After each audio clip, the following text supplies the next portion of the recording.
Hi friends, வாங்க சூப்பரான டக்குன்னு பண்ணுற பூண்டு குழம்பு. ஸோ இதை ஈஸியாக பண்ணிடலாங்க. வாங்க எப்படி பண்ணுறது பார்க்கலாம். ஒரு கடாயில் நல்லெண்ணெய் ஊற்றிட்டு நல்லெண்ணெய் காஞ்சதுக்கப்புறமா வெந்தயம் கடுகு போட்டு பொரிஞ்சதுக்கப்புறமா பூண்டு சின்ன வெங்காயம் அரிஞ்சு வச்சுருக்கோம். ஸோ அதையும் போட்டு நல்லா ஃப்ரை பண்ணுங்கள். உப்பு போட்டுக்கோங்க. உப்பு போட்டு கொஞ்சம் மஞ்சள் தூள் போட்டு நல்லா ஃப்ரை பண்ணுங்கள். கொஞ்சம் ஃப்ரை ஆனதுக்கப்புறமா தக்காளி அரிஞ்சு வச்சுருக்கேங்க. ஸோ நல்லா கொஞ்சம் கோல்டன் கலரில் ஃப்ரை ஆகட்டும். ஆனதுக்கப்புறமா சிம்லேயே வச்சு ஃப்ரை பண்ணுங்கள். அப்போனா தான் நல்லா பூண்டு வெந்துடும். ஸோ வெந்ததுக்கப்புறமா தக்காளி உங்களுக்கு எத்தனை தக்காளி வேணுமோ அவ்வளோ போட்டுக்கோங்க. ஸோ நான் ஒரு 2 தக்காளி அரிஞ்சு போட்டுருக்கேங்க. ஸோ ஒரு 5 நிமிஷம் மூடி போட்டு சிம்லேயே வச்சு வேக வைங்க. ஸோ பூண்டு தக்காளி எல்லாமே நல்லா ஃப்ரை ஆகிருங்க. ஃப்ரை ஆனதுக்கப்புறமா உங்கள் வீட்டில் அரைச்ச மிளகாத்தூள் இல்லைன்னா கடை மிளகாத்தூள் போட்டுக்கோங்க. ஸோ நான் வீட்டில் அரைச்ச மிளகாத்தூள் போட்டிருக்கேங்க. ஒரு ஸ்பூன் போட்டு சிம்லேயே வச்சுருக்கேன். ஸோ தேவையான அளவு தண்ணி ஊற்றிக்கோங்க. ஸோ நம்ம கொஞ்சோളം அந்த பூண்டு வேகிற அளவுக்கு மட்டும் தண்ணி ஊற்றிருக்கேன்.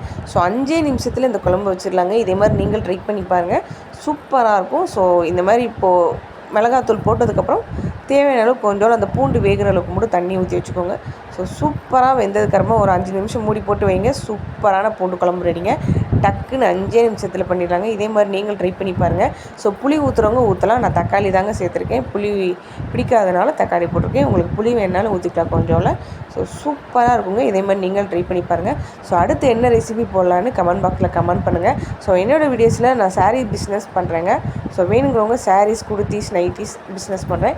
ஸோ வேணுங்கிறவங்க என்னோடய வாட்ஸ்அப் நம்பர் கொடுத்துருக்கேன், ஆர்டர் பண்ணி வாங்கிக்கோங்க.